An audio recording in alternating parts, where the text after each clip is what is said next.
Bonjour les élèves. Aujourd'hui, notre troisième leçon, puissance entière négative. La fois passée, on a pris les puissances entières positives. Maintenant, je vais prendre les puissances entières négatives. Alors, n'importe quel nombre à la puissance négative, je ne peux pas laisser la réponse comme ça. Qu'est-ce que je fais? Je vais la transformer en puissance positive. Comment? En trouvant son inverse. Alors, a à la puissance moins n, ça devient positif. Si je vais trouver son inverse, c'est 1 sur a à la puissance n. Alors, je vais prendre comme exemple 5 à la puissance moins 1. 5 à la puissance moins 1, je vais trouver son inverse 1 sur 5 à la puissance 1. Ça devient positif. 4 à la puissance moins 1, je vais trouver son inverse. Cela veut dire 1 sur 4 à la puissance 1. Il devient positif. La puissance devient positive. Je ne peux pas laisser la puissance négative telle qu'elle est. 3 à la puissance moins 2 égale 1 sur 3 à la puissance 2. Alors, je vais trouver son inverse. C'est 1 sur 3 à la puissance 2. Maintenant, la puissance devient positive. Alors, je vais trouver le résultat. 1 sur 3 au carré, ça fait 1 sur 9. 2 à la puissance moins 3. Je vais trouver son inverse. C'est 1 sur 2 à la puissance 3. 2 à la puissance 3, ça fait 8. Alors, ça fait 1 sur 8. 4 à la puissance moins 2 égale 1 sur, son inverse, c'est 1 sur 4 à la puissance 2. Alors, comme ça, la puissance négative se transforme en positive. 4 au carré, ça fait 16. Alors, ça fait 1 sur 16. Ici, 8x moins 2. Faites attention ici, le 8, il a la puissance 1. Alors, la puissance moins 2, ce n'est pas sur le 8 et le x, parce que je n'ai pas fait une parenthèse. C'est sur le x seulement. La puissance de 8, c'est positive. Alors, elle reste telle qu'elle est. Ça fait 8. X à la puissance moins 2, alors je vais trouver son inverse. Ça fait 1 sur x à la puissance moins 2. X à la puissance 2. Pourquoi je n'ai pas écrit le 1? Parce que 8 fois 1 est égal à 8.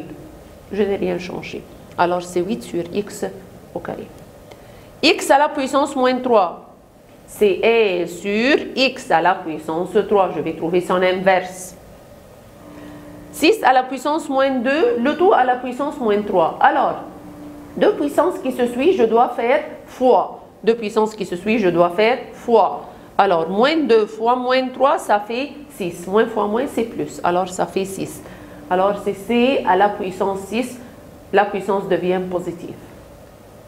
X moins 2, y moins 3. Alors, x moins 2, je vais trouver son inverse. C'est 1 sur x à la puissance 2.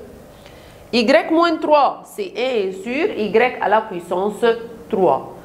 Je n'ai pas écrit deux fois le 1 parce que 1 fois 1, c'est 1. Et entre le x et le y, il y a fois. 2 à la puissance moins 3 fois 2 à la puissance moins 5. Je peux la résoudre de plusieurs manières différentes. Je peux, ou bien 2, j'ai même base et fois. Alors, on a pris ici, j'ai même base ou fois. Je vais additionner la puissance. Moins 3 plus moins 2, ça fait moins 5. Alors, ça fait 2 à la puissance moins 5. Comme ça, je vais trouver son inverse. Alors, c'est 1 sur 2 à la puissance 5. Alors, c'est 1 sur 32. 4 à la puissance moins 1, le tout à la puissance moins 2. Alors, j'ai deux puissances qui se suivent. Je dois faire fois. Moins 1 fois 2, ça fait 2. 4 à la puissance 2 égale 16. Alors, la puissance ici devient positive. J'ai 3 à la puissance moins 2, le tout à la puissance 2 égale deux puissances qui se suivent. Je vais multiplier les deux puissances. Moins 2 fois 2, ça fait moins 4.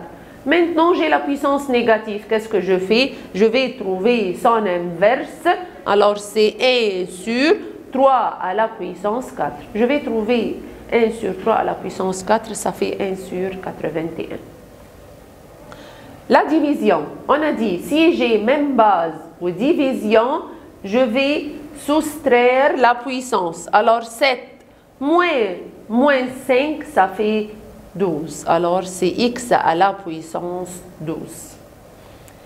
X à la puissance moins 1, y au carré.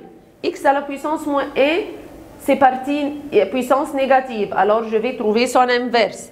1 sur x à la puissance 1. et le y au carré, il est positif, alors il reste tel qu'il est. Alors ça devient y au carré sur x à la puissance n. Merci les élèves et au revoir.